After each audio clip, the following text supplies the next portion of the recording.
আসসালামু আলাইকুম। চলে আসলাম মিলনের স্থলবন্দর। আজকে স্থলবন্দরের ভিতরে ঢুকতেছি। আমার ছেলে আব্দুর রহমান আলবি যাও, সামনে যাও।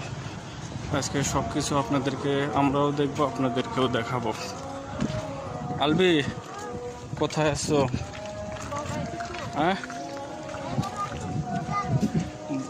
এটা বিলোনিয়া স্থলবন্দরে। এদিক দিয়ে এসো।